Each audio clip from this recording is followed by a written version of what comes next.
Inside Racing vous est présenté par Dunlop. Bonjour, je m'appelle Fabian Fab Bauersax. Freestyle Motocross Profi.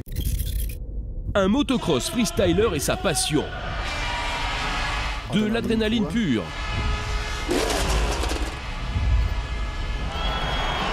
Un style de vie.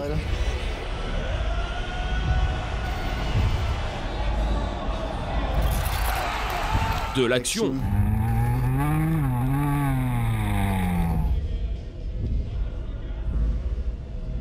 Et beaucoup de plaisir.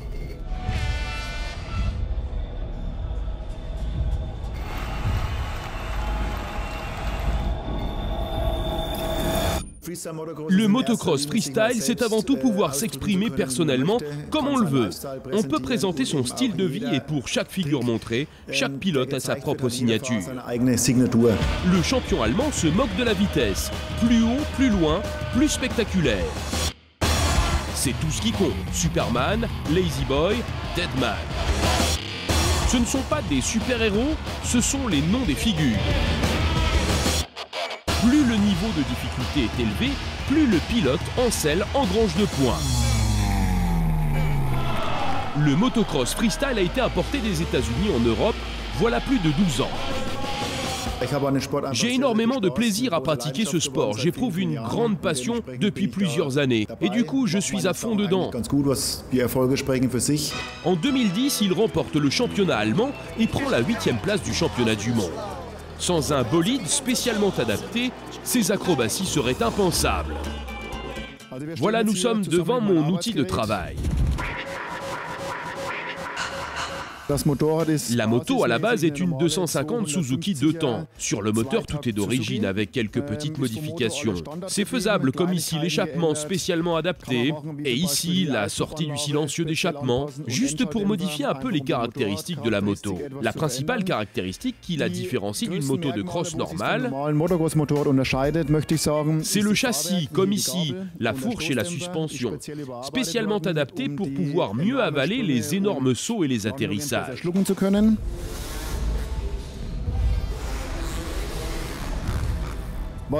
Ce qu'on voit ici, ce sont les trous qu'on appelle les grab holds, qu'on utilise pour les seat grabs, double seat grab, pour se tenir dans les airs.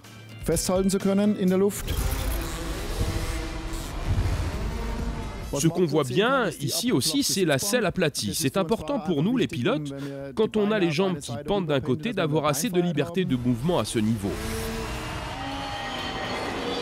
Les guidons sont typiques aussi sur les motos de freestyle, sans barre centrale, là aussi pour plus de liberté. Et quand on passe les jambes et qu'on s'appuie dessus pour ne pas rester accroché.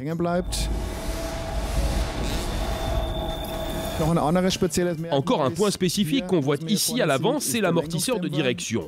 On peut régler manuellement le braquage du guidon pour qu'il tourne plus ou moins facilement. C'est très important pour le no-hand backflip ou le Superman flip, ou pour n'importe quelle figure de flip, et qu'on ne veut pas que le guidon reste rigide.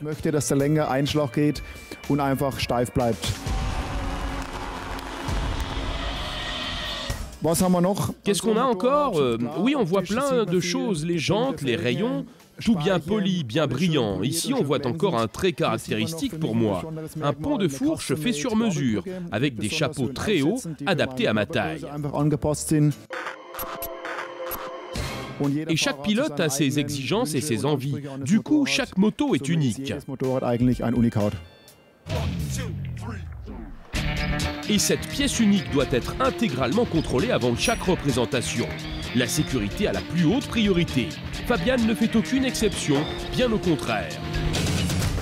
On ne fait pas les choses à moitié, du coup on se prépare méticuleusement. On prépare la moto pour que tout soit en ordre et fonctionne, pour éviter toute erreur matérielle. Notre bonne santé dépend de ces machines. La sécurité avant tout, sur la piste aussi. Les freestylers et les commissaires de course travaillent main dans la main. Les rampes et les trouées sont les derniers points de contact entre le sol et les pneus pour les pilotes. Ils y prennent leur marque avant le décollage. Les rampes sont toujours en métal pour les pistes normales, car ainsi on n'a pas d'ornière. Cette grille soudée sur les rampes a une structure en nid d'abeille, ce qui veut dire que les crampons peuvent très bien s'agripper dans la grille. Et on a toujours une adhérence maximum. On a ça aussi devant les rampes sur 10 à 20 mètres selon la place, pour éviter justement les ornières et les ondulations, car là aussi, ça a un impact négatif sur les propriétés en vol de la moto. Ces préparatifs méticuleux ont valu à Fab le surnom de professeur freestyle. Certains le chambrent à cause de son côté maniaque, mais ça ne l'empêche pas de très bien rouler et sauter. Et pour tous ceux qui y auraient pris goût, le professeur freestyle a encore un conseil. Eh bien, je dirais tout simplement à tous les pilotes débutants dans ce domaine qu'il faut vraiment rouler en extérieur sur des pistes de motocross pour se dire « Ok, les sauts, c'est mon truc. J'ai les bases nécessaires et aussi la sensation pour la moto. » Essayez progressivement, sans exagérer, et ensuite se faire plaisir. Et le reste vient tout seul.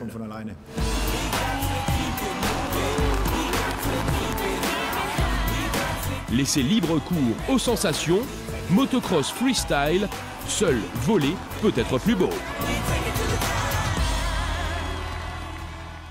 Inside Racing vous a été présenté par Dunlop.